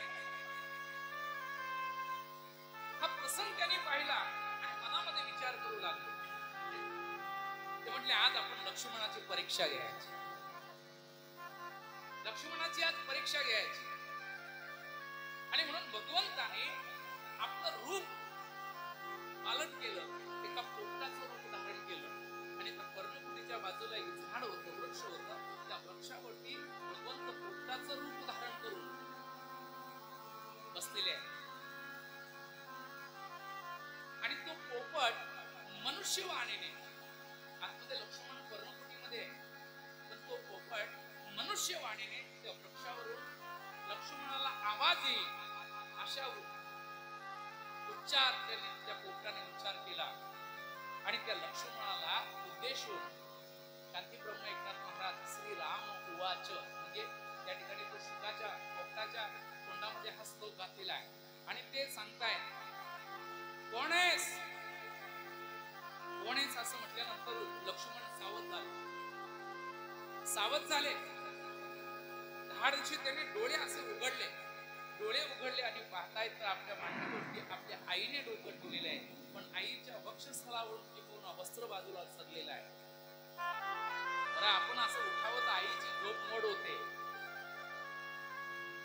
आणि एवढ्यामध्ये तो शुक अर्थात प्रभू रामचंद्र त्या लक्ष्मणाला म्हणू लागले कोण आहेस. लक्ष्मणाने सांगितलं दाशरथी सूत, म्हणजे दशरथाचा मुलगा आणि रामाचा सेवक आहे. काय सांगितलं, मी राजा दशरथाचा, अयोध्याचा राजा दशरथ, त्या दशरथाचा मी मुलगा आहे आणि प्रभू रामचंद्राचा मी दास आहे. म्हणजे तुझ्या मांडीवरती जिने डोकं ठेवलेले ती कोण आहे. लक्ष्मणाने सांगितलं ती माझी आई आहे. ती माझी आई आहे. तो पोपट म्हटला खोटं बोलतोस, ती तुझी आई असू शकत नाही. कारण तुझ्यामध्ये आणि तुझ्या मांडीवरती जिने डोकं ठेवलेलं आहे दोघांमध्ये तफावत नाहीये. दोन्ही सारखे वयाचे आहात तुम्ही. तीही तरुण आहे, तूही तरुण आहेस. तुझी आई असू शकत नाही. लक्ष्मणाने सांगितलं बरोबर आहे, आमचं दोघांचं वय सारखं आहे. पण आमच्या संस्कृतीमध्ये आमचे जे मोठे भाऊ असतात, मोठे भाऊ, मोठ्या भावाची पत्नी, आमच्या संस्कृतीने तिला आईचा दर्जा दिलेला आहे. ही आई आहे. पण मोठ्या भावाची मंडळी ही आई समान आहे. आणि ही माझ्या मांडीवरती जिने डोकं ठेवलेलं आहे ती माझ्या मोठ्या भावाची पत्नी आहे आणि या नात्याने ती माझी आई आहे. तो पोपट म्हणतोय नातं असेल तसं, तुझ्या मोठ्या भावाची ती पत्नी असेल, या नात्याने ती तुझी आई आहे. अरे पण शास्त्र असं सांगतंय ना. लक्ष्मणाने सांगितलं काय शास्त्र सांगतंय. तो पोपट म्हणू लागला अग्निकुंड समानारी धृतकुंभ समो नरहा दृष्ट्वा गुह्यम परस्त्रीणाम पश्यनो चलते मन. काही मार्मिक श्लोक प्रभू रामचंद्राने असा टाकलेला आहे. अग्निकुंड समानारी धृतकुंभ समो नरहा दृष्ट्वा गुह्यम परस्त्रीणाम पश्यनो चलते मन. असा ज्यावेळेस लक्ष्मणाने असा तो श्लोक त्याच्या कानामध्ये पडला आणि लक्ष्मणाच्या किंबहुना सगळ्या इंद्रिया असं चेतनशील झाल्या. लक्ष्मणाच्या अंगावरती असे शहारे येऊन उभे राहिले. धाड लक्ष्मण असा जागृत झालेला आहे. पूर्ण समाधी अवस्थेमध्ये गेला लक्ष्मण, जागृत झाला. आणि जागृत झाल्यानंतर तो विचार करतोय आणि बाहेर जो पोपट आहे तो सामान्य पोपट नाहीये. सामान्य पोपट नाहीये. त्यांनी ही वस्तुस्थिती पाहिलेली आहे. या श्लोकाचा अर्थ असा आहे अग्निकुंड समानारी. स्त्री हे जणू काय अग्निकुंड आहे. धृत कुंभ समो नराहा. धृत म्हणजे तूप आणि कुंभ म्हणजे घडा. स्त्रीला या ठिकाणी अग्नीची उपमा दिलेली आहे. एखाद्या घड्यामध्ये जर तूप आपण ठेवलं, तूप, आणि तो घडा अग्नीच्या संपर्कामध्ये आणला तर त्या घड्यामधलं तूप काय होईल?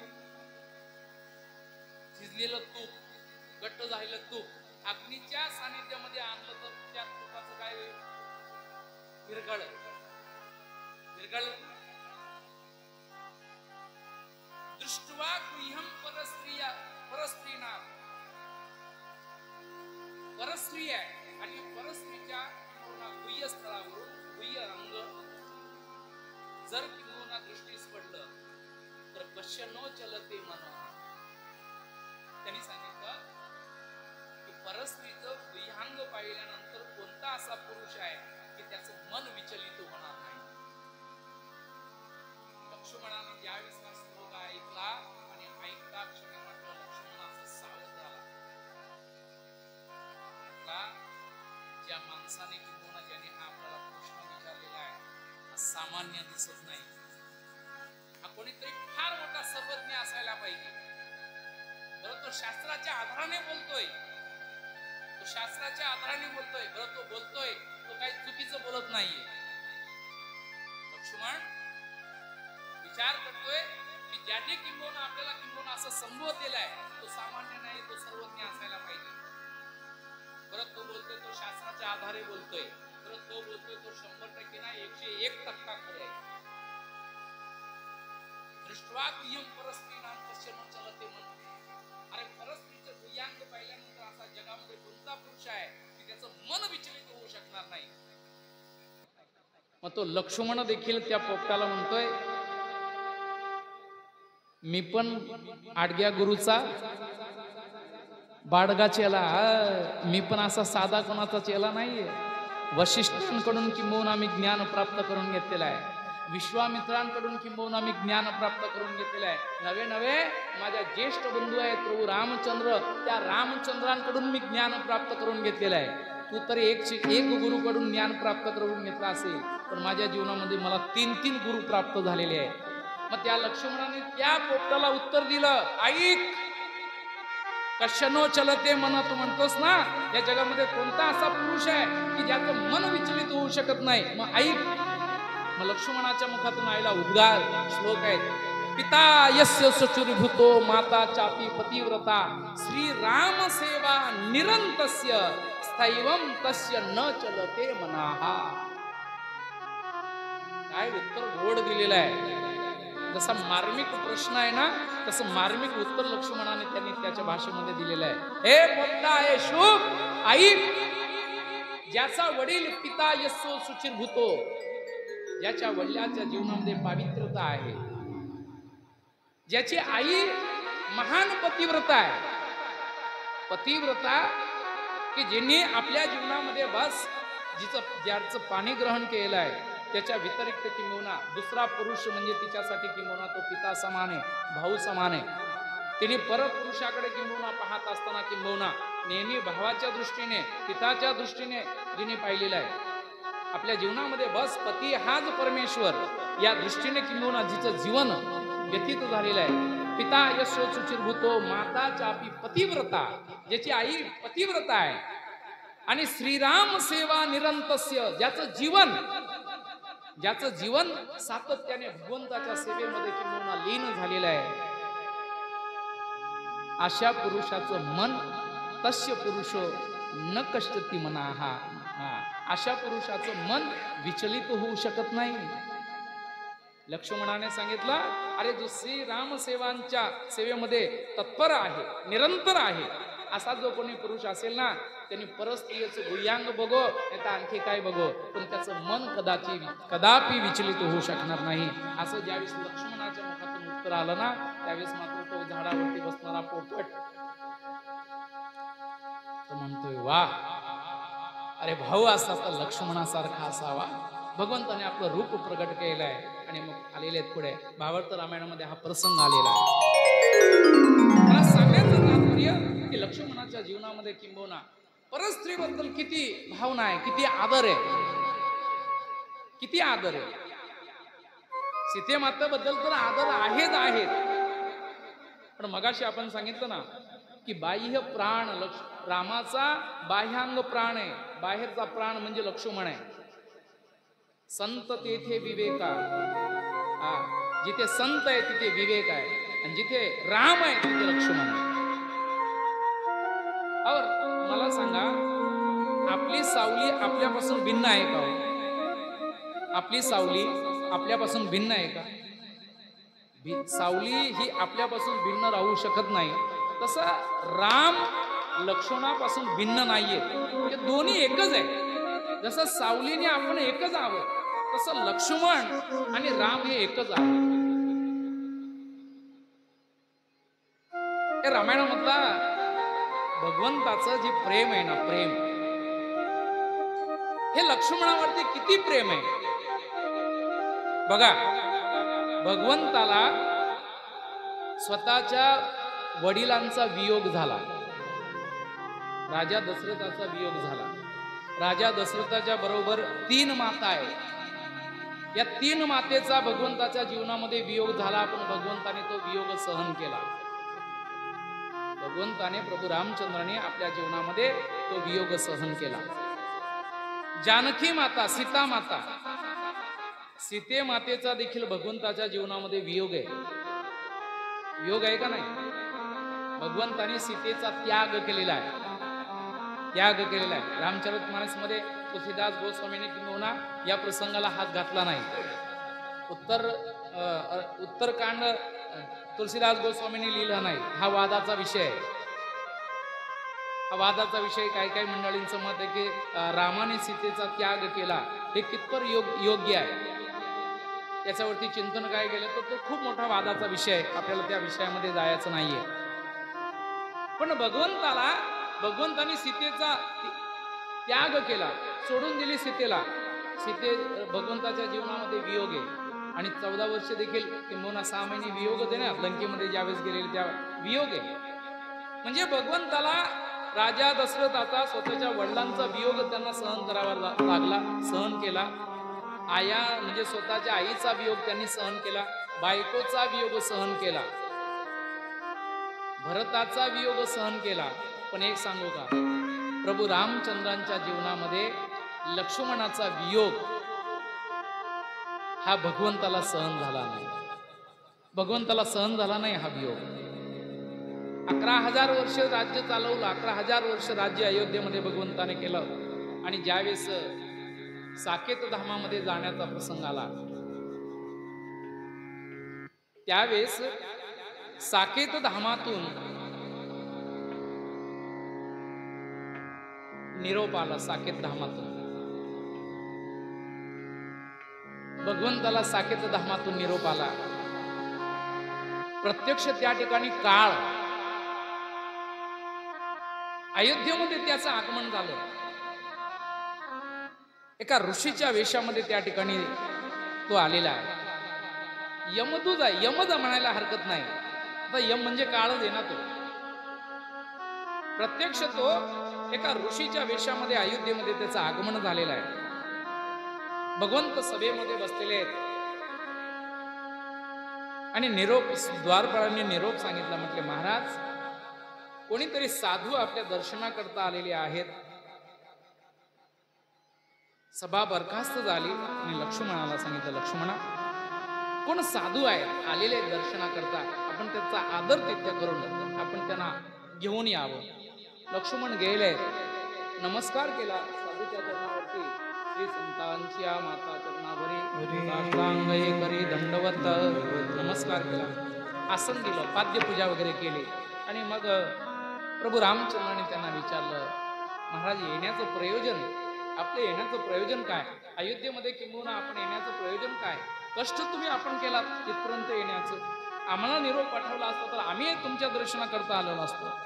त्यावेळेस मात्र सांगितलं, नाही. म्हटले, रामा, मला खास तुला निरोप देण्याकरता किंबहुना मला पाठवलेला आहे, निरोप सांगण्याकरता मला पाठवलेला आहे. ते म्हटले, काय निरोप आहे? म्हटलं, आपला. ते म्हटले, मला तिथून निघताना सांगितलं की हा निरोप 4 चौघामध्ये सांगू नकोस. हा निरोप फक्त एकट्या रामाला एकांतामध्ये सांग. पण हा निरोप एकांतामध्ये सांगत असताना अगोदर रामाकडून वचन मागून घे. प्रभू रामचंद्र म्हटले, एवढा खास काय असा निरोप? म्हटले, महाराज, मला तसं वर्ण आज्ञा आहे. म्हटले अगोदर तुम्ही मला वचन द्या. म्हटले ठीक आहे, दिलं वचन. मला जो काही निरोप ज्यांनी सांगून पाठवलेला आहे, हा निरोप हा तुम्हाला एकांतामध्ये सांगायचा आहे. फक्त त्या ठिकाणी तुम्ही आणि मी आपण दोघेच असणार आहोत.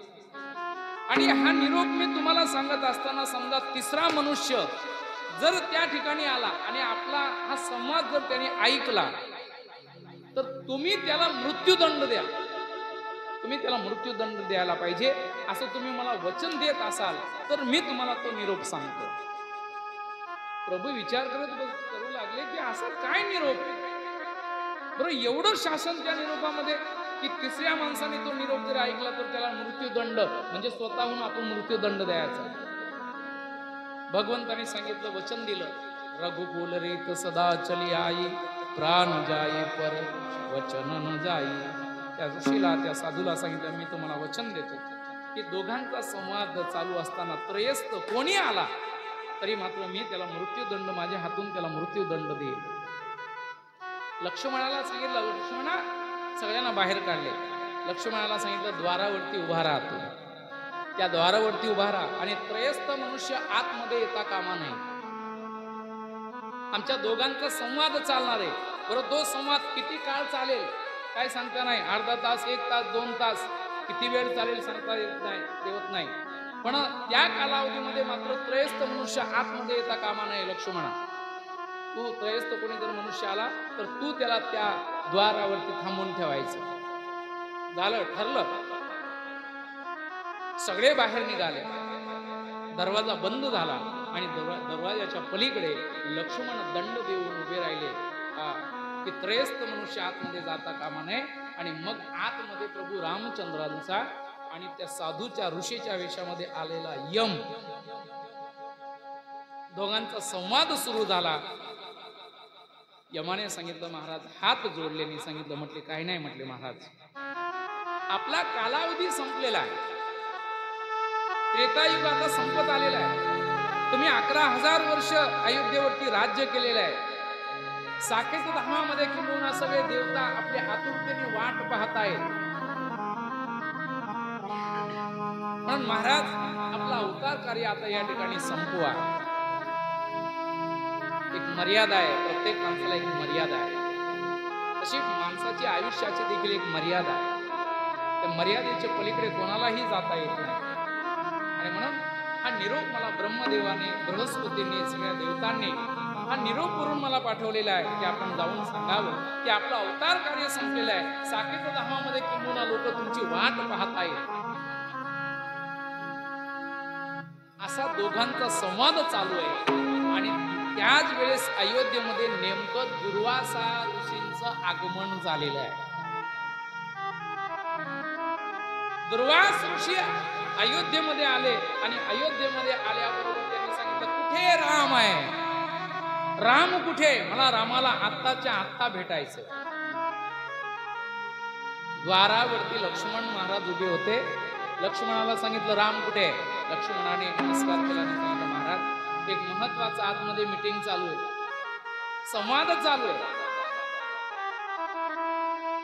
आणि त्याच्यामुळे आज्ञा आहे की त्रयस्थ माणसाला आतमध्ये जाता कामा नये, येता कामा नये. आणि म्हणून महाराज तुमचं काय काम असेल ते मला सांगा, मला सांगा, मी तुमचं काम पूर्ण करेन. दुर्वासाने सांगितलं, नाही, मला रामाला आत्ताच्या आत्ताच भेटायचंय, याच क्षणाला भेटायचं.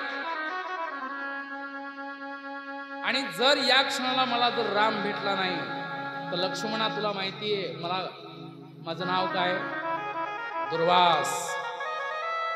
मी एका क्षणामध्ये या अयोध्येची राख रांगोळी करून टाकेल. संपूर्ण ही अयोध्या मी भस्म करून टाकेल. जर मला आत्ताच्या आत्ता जर राम मला जर भेटला नाही, एका क्षणाचा विलंब न करता संपूर्ण अयोध्या मी भस्म करून टाकेल. लक्ष्मणाच्या समोर प्रसंग निर्माण झाला. तिथे तर रामाची आज्ञा आहे, राजाची आज्ञा आहे, दादांची आज्ञा आहे की त्रयस्थ माणसाने आतमध्ये येता कामा नये. आणि या बाबाला काय दुर्बुद्धी सुचले, हा म्हणतोय मला आत्ताच्या आत्ता मला भेटायचंय राम. आणि जर आत्ताच्या आत्ता राम मला जर भेटला नाही तर मी संपूर्ण अयोध्या जाळून भस्म करून टाकेन. लक्ष्मणाने लक्ष्मणासारखाच विचार केला. लक्ष्मण विचार करतोय की जर दुर्वासना आपण आतमध्ये, दुर्वासांचा निरोप जर आपण आतमध्ये पोचवला नाही तर हे दुर्वास एका क्षणामध्ये संपूर्ण अयोध्या भस्म करून टाकतील. संपूर्ण अयोध्या जळून भस्म होईल. संपूर्ण अयोध्या भस्म होण्यापेक्षा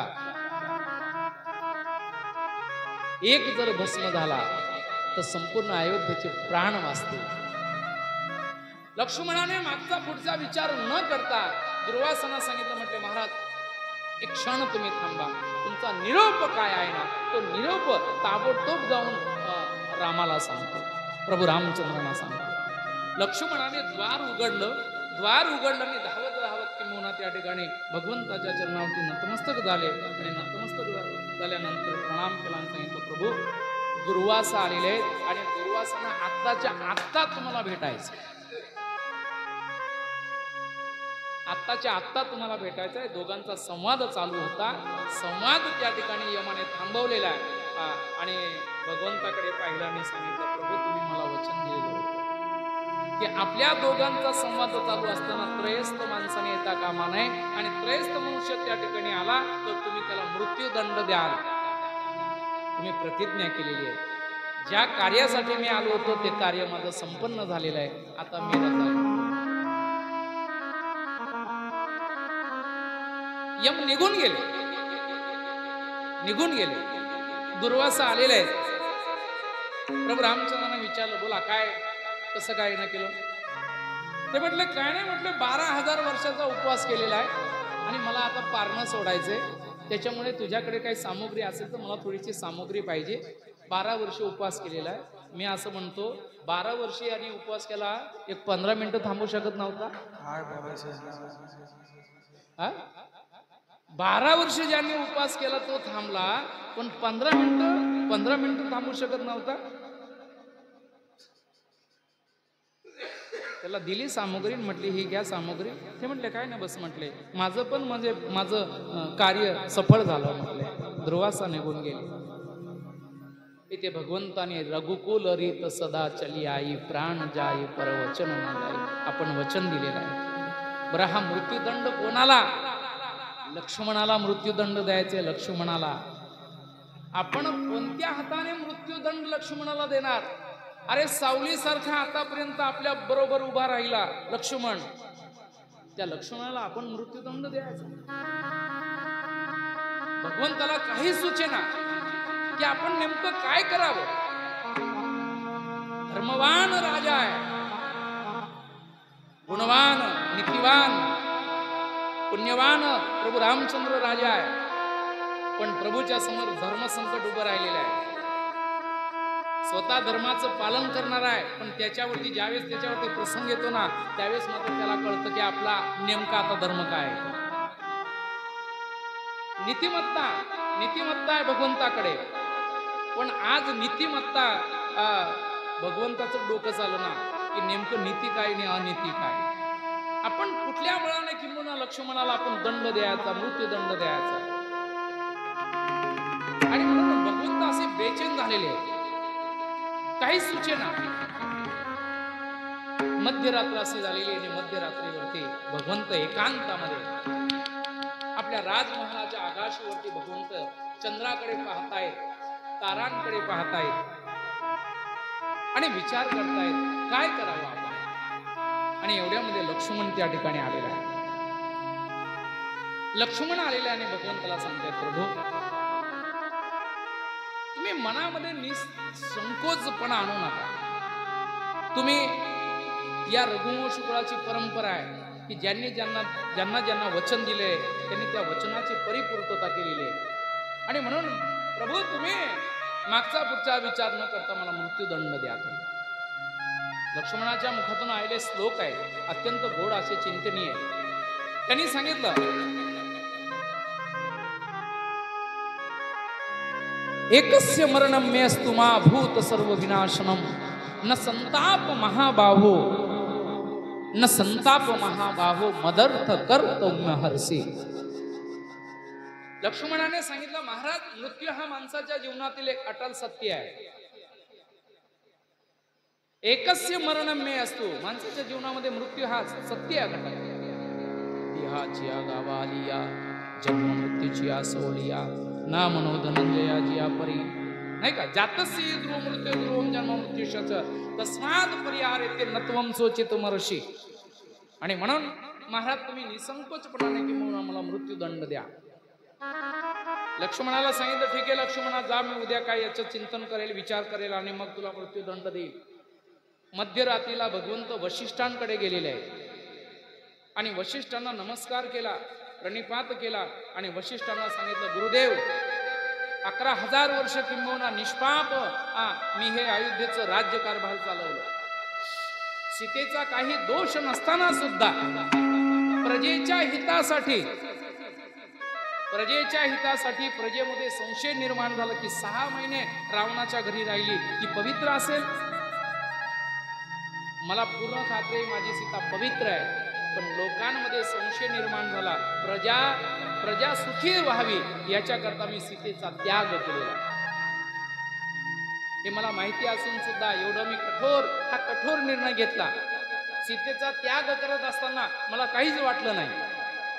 पण आज लक्ष्मणाला मी मृत्यूदंड देण्याच्या बाबतीमध्ये किंवा मला मोठा प्रश्न पडलेला आहे की मी लक्ष्मणाला कोणत्या हाताने मृत्यूदंड देऊ. वशिष्ठाने रामाला सांगितलं रामा, जे सज्जन असतात ना, सज्जन संत, लक्ष्मण तसा संत आहे. संतांना मारण्याची आवश्यकता नाही. संतांचा अपमान जर केला ना तर तो अपमान मृत्यू समान, तो अपमान मृत्यू समान. वशिष्ठांनी हे सांगितलं आणि मग भगवंताने लक्ष्मणाचा अपमान केलेला आहे. आणि अपमान लक्ष्मणाने विचार केला, बस आपला अपमान झालेला आहे. अपमान म्हणजे हा एक जणू प्रकारचा मृत्यूच आहे. आणि म्हणून त्या ठिकाणी लक्ष्मणाने सांगितलं प्रभू बस अयोध्येचं माझं आता कार्य, माझी जी सेवा या ठिकाणी संपलेली आहे. लक्ष्मण महाराज समाधीस्थ सरयू मध्ये गेले, समाधीस्थ झाले. लक्ष्मणाने सरयू मध्ये जाऊन समाधी घेतली. पण लक्ष्मणाचा वियोग भगवंताला एक क्षण सुद्धा वियोग सहन झाला नाही. त्यांनी सीतेचा वियोग सहन केला. आपले वडील गेले, मृत्यूच्या मुखामध्ये पडले, वडिलांचा वियोग सहन केला. माता गेल्या, तिन्ही माता निघून गेल्या. आईचा शोक विरह त्यांनी सहन केला. पण लक्ष्मणाचा विरह वियोग एक क्षण देखील त्यांना सहन झाला नाही. लक्ष्मणाने ज्या दिवशी समाधी घेतली, जळ समाधी घेतली, दुसऱ्या दिवशी भगवंताने आपलं राजमुकुट उतरलं डोक्यावरून, वशिष्ठांकडे गेले आणि वशिष्ठांच्या चरणावरती मुकुट ठेवला आणि सांगितलं महाराज याच्या पुढे किंवा अयोध्येचं काय करायचं हे तुम्ही बघा, माझा अवतार कार्य संपलेला आहे. आणि दुसऱ्या दिवशी भगवंताने इथून अयोध्येपासून किती किलोमीटर आहे? 11 किलोमीटर आहे. त्या क्षेत्राचं नाव काय? गुप्त घाट की जिथे गुप्त घाटामध्ये प्रभू रामचंद्राने शरयू मध्ये समाधी घेतली. गुप्त घाट आजही त्या घाटाचं एवढं वैशिष्ट्य आहे. त्या घाटाचं वैशिष्ट्य आहे की तुम्ही काशी क्षेत्रामध्ये गंगेमध्ये स्नान 100 वेळा करा. 100 वेळा केल्यानंतर जे पुण्य प्राप्त होतं ते गुप्त घाटावरती एक स्नान केल्याने किंबहुना तेवढं त्याला पुण्य प्राप्त होतं. गुप्त घाटावर, त्या गुप्त घाटाच्या परिसरामध्ये जरी गेलात ना त्या ठिकाणी काळ सुद्धा येऊ शकत नाही. त्या गुप्त घाटाच्या परिसरामध्ये गेलात ना तर काळ सुद्धा किंबहुना शेवटच्या क्षणाला काळाचे दूत नाही येत, यमाचे दूत नाही येत. त्या ठिकाणी भगवंताचे पार्षद जे असतात ना, पार्षद ते तुम्हाला नेण्याकरता येत असतात. आणि म्हणून त्या गुप्त घाटामध्ये भगवंताने आपलं संपूर्ण आयुष्य किंबहुना त्या ठिकाणी समाधीस्थ भगवंत झाले. मला सांगण्याचं तात्पर्य की भगवंताला लक्ष्मणाचा वियोग सहन झाला नाही. केवढं मोठं हे पात्र असेल रामायणामध्ये लक्ष्मणाचं. ही सगळी पात्र आहेत ना रामायणामधली, ही सगळी पात्र वंदनीय पात्र आहेत. ही सगळी पात्र आहेत ना, ही सगळी वैराग्य, आपल्या जीवनामध्ये वैराग्य कसा असायला पाहिजे, वैराग्याचं दर्शन म्हणजे रामायण. वैराग्याचं दर्शन आणि रामराज्य कधी स्थापित होतं? ज्यावेळेस आपल्या जीवनामध्ये वैराग्य असेल ना, त्या दिवशी किंबहुना राम राज्य स्थापित झाल्याशिवाय राहणार नाही. बोलिये शियावर रामचंद्र भगवान की जय. राजा राम राम राम सीता राजा राम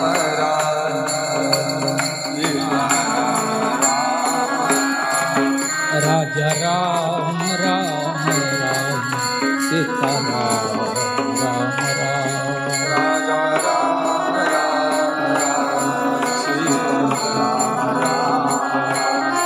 राजा राम राम सीता राम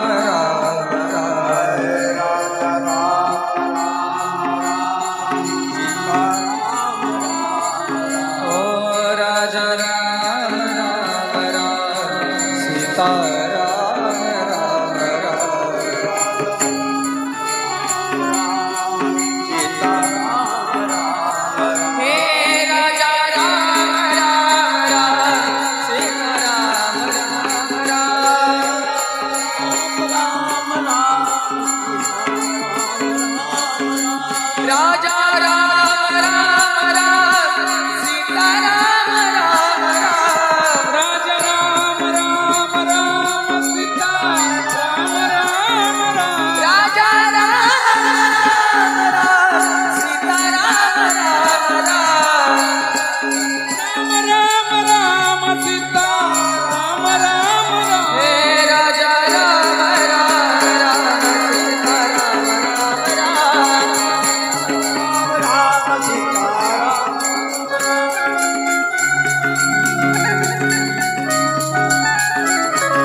भगवान की जय. बाळकृष्ण भगवान की जय. तुलसीदास गोस्वामी महाराज की जय. पार्वते पतये हर हर महादेव. हरे कृष्णा कृष्णा कृष्णा हरे हरे. म्हणा हरे कृष्णा सर्वांनी हरे कृष्णा कृष्णा कृष्णा हरे राम राम राम हरे हरे.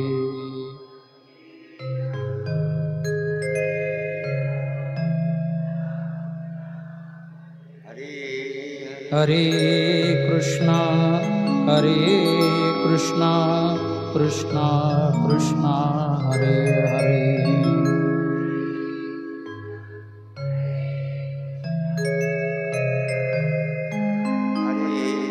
हरे राम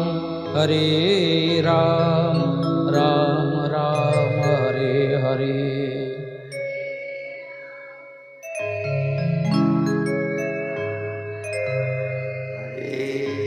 हरे कृष्णा कृष्णा कृष्णा हरे हरे.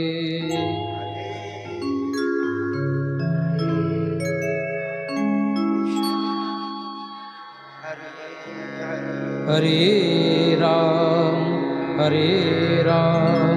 राम राम हरे हरे.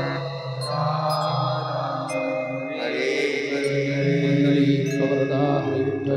श्री ज्ञानदेव तुकाराम